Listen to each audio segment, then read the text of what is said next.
हरे कृष्णा।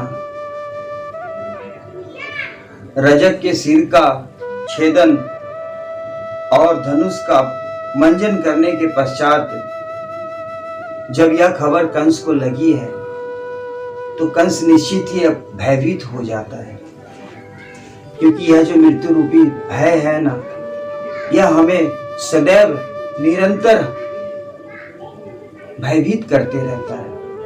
अगर किसी प्रकार की भय है तो वह मृत्यु रूपी भय है,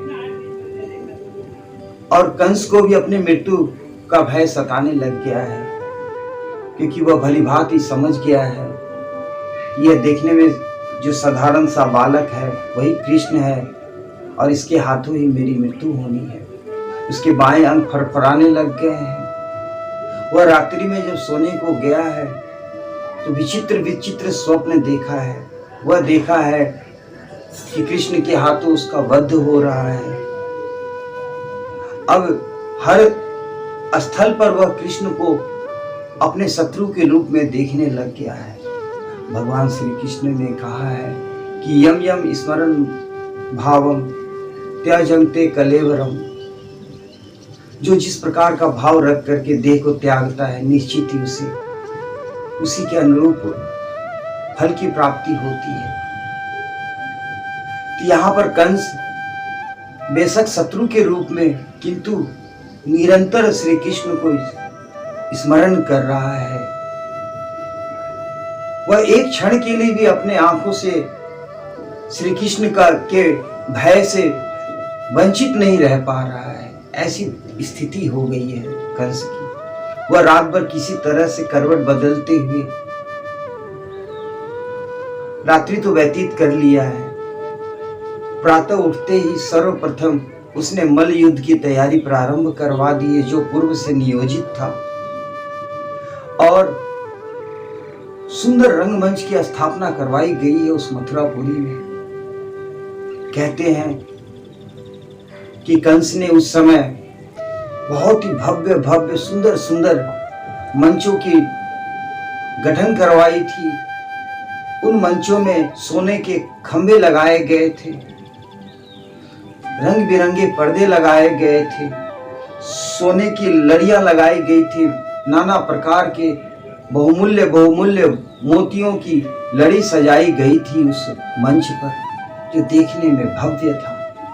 और ठीक उसके मध्य ही कंस की मंच की स्थापना की गई थी, जो अपने आप में विशाल था और भव्य था, दिव्य था। उसके ऊपर कंस के द्वारा इंद्र से विजय किया हुआ इंद्र सिंहासन को स्थापित किया गया था, जो अपने आप में भव्य और दिव्य था। सभी लोग अपने अपने स्थल पर बैठ जा गए हुए हैं। वह दृश्य देखने योग्य है। कहते हैं कि जिस समय कंस ने भगवान श्री कृष्ण को मारने हेतु यह षड्यंत्र रचा था, उस समय कंस को यह भान नहीं था कि कृष्ण के हाथों उसकी ही मृत्यु होनी है, क्योंकि जो दूसरे के लिए खड्डा खोदता है उस खड्डे में उसे स्वयं ही गिरना पड़ता है। और वैसे भी संकट के काल में सबसे पहले व्यक्ति का बुद्धि हर लिया जाता है। तो यहां पर कंस का भी बुद्धि हर गया है। वह किसी के भी समझाने पर यह समझने को तैयार नहीं कि यह कृष्ण ही अखंड ब्रह्मांड नायक है, जो साधारण यदु बालक के रूप में धरा पर प्रकट हुए हैं। जब भगवान श्री कृष्ण अपने भाई बलदाऊ के साथ में उस रंगमंच के प्रवेश द्वार में आगमन करते हैं, प्रवेश करने के लिए जैसे अपने कदम बढ़ाते हैं, वहीं पर पहले से ही कंस द्वारा नियोजित कुबलया पीर नामक हाथी, जो अपने आप में मतवाला था, मदिरा पान किए हुए, वह अपने आप में भयावक लग रहा था। भगवान श्री कृष्ण के प्रवेश होते ही उस कुबलया पीर हाथी के ऊपर बैठा हुआ महावत ने भगवान श्री कृष्ण की तरफ आक्रमण करने के लिए निर्देश दिया है, उस कुबलया पीर को उकसाया है और वह कुबलया पीर भगवान श्री कृष्ण के समक्ष प्रहार करने के लिए दौड़ा है। किंतु भगवान श्री कृष्ण पहले तो उस कुबलया पीर हाथी के साथ में थोड़ी सी कीड़ा किए हैं, क्योंकि वहां रंगमंच सजी हुई है और भगवान श्री कृष्ण ऐसी मौका छोड़ दे, अपनी कला दिखाने का कैसे अवसर छोड़ सकते थे। तो भगवान श्री कृष्ण ने सबसे सर्वप्रथम उस कुबलया पीर के साथ में कीड़ा किए हैं। कभी वे उसके पैरों के मध्य से निकलकर पीछे भाग जाते, कभी वे दाहिने तरफ छिप जाते तो कभी वे बाएं तरफ छिप जाते, कभी वे उसके पूंछ को खींच करके उसके पैर के मध्य से बाहर प्रवेश कर जाते। इस प्रकार कुबलया पीर को छकाने लग जाते हैं। कुबलया पीर मतवाला हुए, मत में चूर भगवान श्री कृष्ण के ऊपर जब प्रहार करने को तत्पर होता है तो भगवान श्री कृष्ण उस समय उस कुबलया पीर के सूंड को पकड़ लेते हैं और पीछे से बलराम जी उस मतवाले हाथी के पूंछ को पकड़ते हैं और ये दोनों अपनी अपनी तरफ उस हाथी को खींचना प्रारंभ कर देते हैं पूरे बल से। अब इस समय उस कुबलया पीर की पीड़ा असहनीय उत्पन्न हो जाती है और वह कराह उठता है। उसको भगवान श्री कृष्ण इस प्रकार खींचना प्रारंभ करते हैं जैसे कि कुएं से रस्सी डाल करके पानी खींचा जाता है। कुबलया पीर क्रोधित हो घूमता है, तभी भगवान श्री कृष्ण उसके पूंछ को पकड़ करके घुमा के पटक देते हैं भूमि पर। वह गिर जाता है, पुनः पुनः अपने वेग से उठता है। तभी बलराम जी उसके सूंड को पकड़ करके खींचते हैं और गोल गोल घुमा करके पुनः धरा पर पटक देते हैं। तत्पश्चात वह कुबलया पीर भगवान श्री कृष्ण के ऊपर पुनः प्रहार करता है। तभी भगवान श्री कृष्ण उस कुबलया पीर को मुष्ट प्रहार द्वारा वहीं समाप्त कर देते हैं। और इस प्रकार देखते ही देखते वो उस कुबलया पीर के शरीर से एक दिव्य ज्योति प्रकट होती है जो आकर के सीधा श्री कृष्ण के भीतर समा जाता है। धन्य है यह कुबलया पीर जो भगवान श्री कृष्ण को प्राप्ति होता है। अब जब कुबलया पीर हाथी को वध कर देते हैं भगवान श्री कृष्ण, कंस के मन में और भय उत्पन्न हो जाता है और वह अपने पहलवान पूर्व नियोजित दो पहलवानों को आज्ञा देते हैं कि तुम जाओ और जा करके श्री कृष्ण से मल्ल युद्ध करो।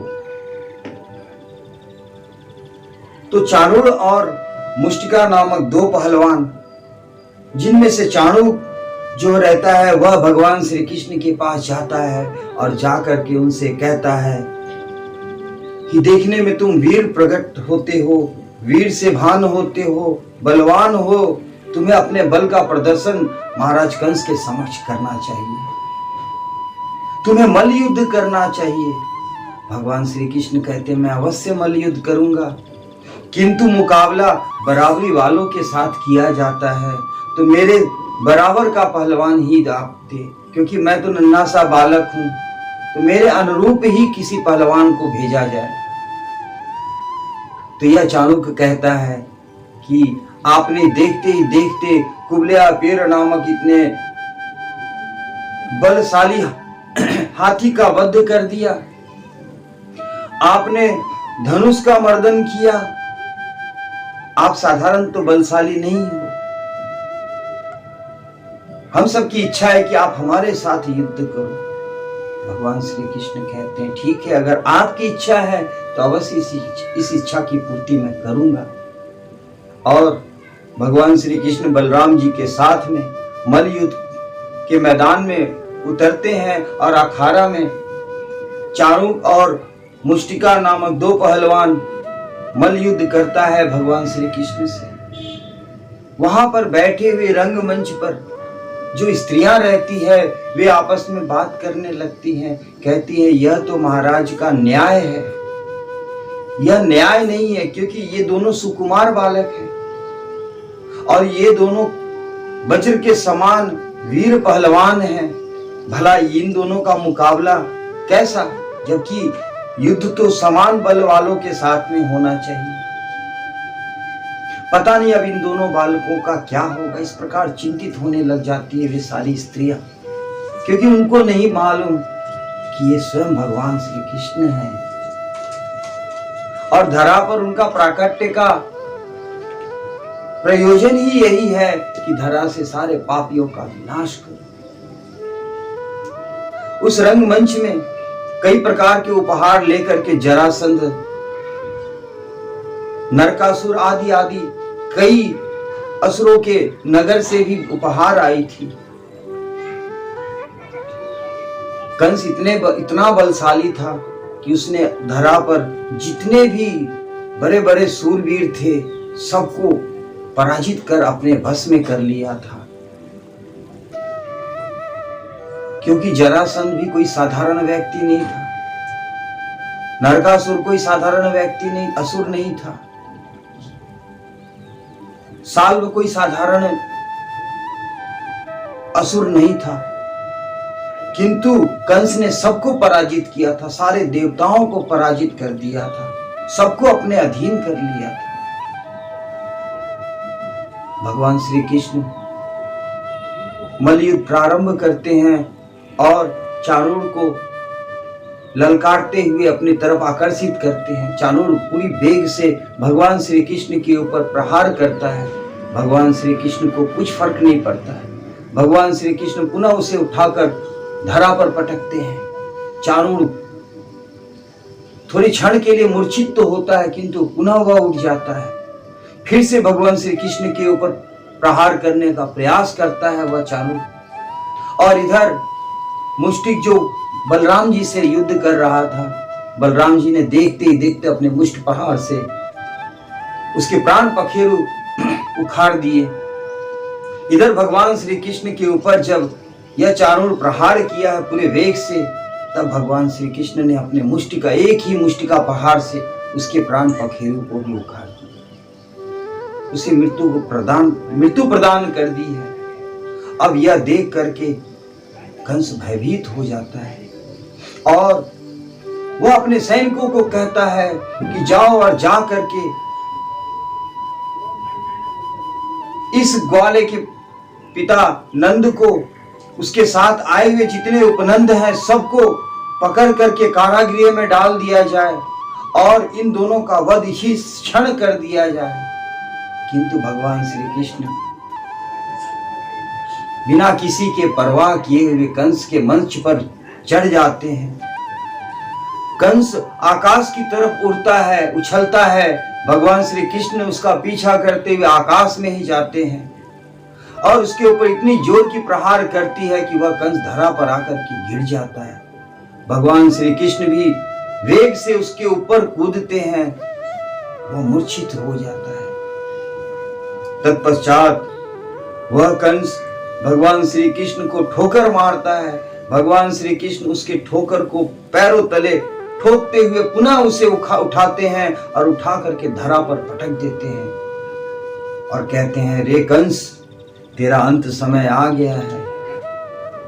यह मृत्यु लोक है और यहाँ पर जो भी जन्म लेता है उसे मृत्यु को प्राप्त होनी ही होनी। जीवन की यही सत्यता है कि जो धरा पर जन्म लिया है उसे एक न एक दिन मृत्यु को प्राप्त होना है। क्योंकि यह सृष्टि जो है यह विचित्र है, यहाँ पर चिरकाल तक कुछ भी नहीं रह सकता है, सभी कुछ परिवर्तनशील है। चिरकाल तक कुछ भी अस्थायी नहीं देख सकते हो आप। किंतु हम क्या करते हैं, हम सोचते हैं कि हमें आनंद मिली है तो चिरकाल तक आनंद मिलते रहे, दुख की संकट की हमारे ऊपर तनिक भी असर ना हो, मेरे ऊपर कभी भी किसी प्रकार की रोष ना हो, कष्ट ना हो। किंतु जिस प्रकार से रात्रि के पश्चात दिन और दिन के पश्चात रात्रि होती है, उसी प्रकार से सुख के बाद दुख होना यह निश्चित है। तत्पश्चात विष्णुवंशियों के साथ में भगवान श्री कृष्ण अपने पिता वासुदेव से मथुरापुरी को भगवान श्री कृष्ण इन सभी उपद्रवियों से, इन सभी राक्षसों से मुक्त कराते हैं।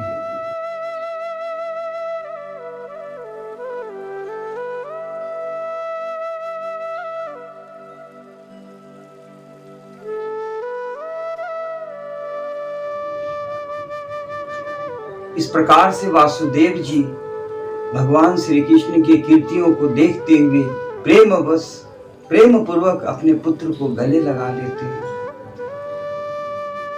इसके बाद गर्गाचार्य जी को बुला करके दोनों भाइयों का उपनयन संस्कार नहीं हुआ रहता है, तो उपनयन संस्कार करवाते हैं। उसके बाद उनको विद्या अध्ययन करने हेतु गुरुकुल में ऋषि संदीप पानी के आश्रम में भेजा जाता है। जो स्वयं वेदों के ज्ञाता, उत्पत्ति करता हूं, जिनसे वेद की उत्पत्ति होती है, वे भला कौन सा ज्ञान लेंगे। किंतु भगवान ने एक साधारण मानव की तरह से लीला करते हुए ऋषि संदीप पानी के आश्रम में जाते हैं और जाकर के कुछ ही दिनों में संपूर्ण विद्याओं को की ज्ञान को प्राप्ति कर लेते हैं। इसके बाद गुरु दक्षिणा देने हेतु जब ऋषि संदीप पानी से पूछते हैं भगवान श्री कृष्ण कि कहिए मुनिवर, मैं आपको गुरु दक्षिणा में क्या प्रदान करूं, तो ऋषि संदीप पानी गुरु दक्षिणा के बदले में अपने मरे हुए पुत्रों की कामना करते हैं। अगर वे चाहते तो बहुत कुछ मांग सकते थे, प्राप्ति कर सकते थे भगवान श्री कृष्ण से, किंतु उन्होंने अपने पुत्र की कामना करी है। भगवान श्री कृष्ण वचन देते हैं अपने गुरु से कि मैं अवश्य आपके पुत्र को लौटाऊंगा और अपनी गुरु दक्षिणा आपको प्रदान करूंगा। इसके बाद भगवान श्री कृष्ण बलराम जी के साथ में प्रवास क्षेत्र के समुद्र में प्रवेश करते हैं। जैसे ही भगवान श्री कृष्ण समुद्र तट पर प्रवेश करने हेतु पहुंचते हैं, तभी समुद्र देव भयभीत हुए भगवान के समक्ष नाना प्रकार के रत्नों द्वारा उनके सम्मान हेतु प्रस्तुत हो जाते हैं। भगवान श्री कृष्ण कहते हैं कि मुझे इन सब चीजों की कोई आवश्यकता नहीं है, मैं तो अपने गुरु के पुत्र को लेने आया हूं, जिसको तूने अपने गर्भ में समा के रखा हुआ है। तो समुद्र देव कहते हैं कि क्षमा कीजिएगा प्रभु, मैं ऋषि संदीप पानी के पुत्र को कुछ नहीं किया हूं, वो तो पांचजन नामक असुर जो है, जो शंख के रूप में मेरे गर्भ में बसा हुआ उत्पात मचा रहा है, उसने ही उनका वध किया है। भगवान श्री कृष्ण बलराम जी के साथ समुद्र में छलांग लगाते हैं। उनके वेग से समुद्र का कलिया ऐसा चिढ़ जाता है।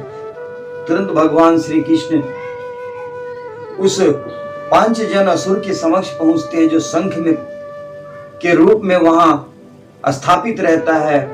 भगवान श्री कृष्ण को देखते ही वह पांचजन तुरंत युद्ध के लिए तत्पर हो जाता है। भगवान श्री कृष्ण अपने मुष्टि प्रहार से उसके ऊपर बहुत जोरदार की प्रहार करते हैं, जिससे वह एकदम तिलमिला जाता है। तब भगवान श्री कृष्ण कहते हैं कि बताओ हमारे गुरु के पुत्र को कहाँ रखा है तूने, अगर अन्यथा मैं तुम्हारे उदर को चीर डालूंगा। पांचजन घबराए हुए से भगवान को हाथ जोड़ते हुए कहता है कि आपके गुरु के पुत्र यमपुरी में है। भगवान श्री कृष्ण पांचजन का वध कर और संघ को धारण कर लेते हैं और लेकर के यमपुरी पहुंचते हैं, और पहुंच करके पांचजन शंख का नाद करते हैं बहुत जोरों से। उसकी स्वर जब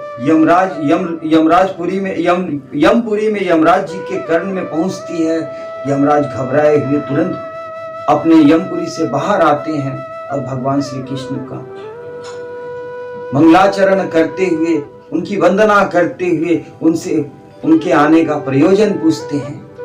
भगवान श्री कृष्ण सारी वाक्यान बताते हुए कहते हैं कि हमारे गुरु के पुत्र को आप लौटा दीजिए हमें। यमराज जी उनके गुरु के पुत्र को लौटा देते हैं। भगवान श्री कृष्ण बड़े ही हर्ष से अपने गुरु पुत्रों को लेकर आश्रम में लौटते हैं और अपने गुरु को उनके पुत्रों को प्रदान करते हुए, देते हुए, सुपुर्द करते हुए जाने की आज्ञा मांगते हैं। और इस प्रकार वे अपने गुरु के ऋण से भी उत्तीर्ण हुए होकर के मथुरापुरी को लौटते हैं।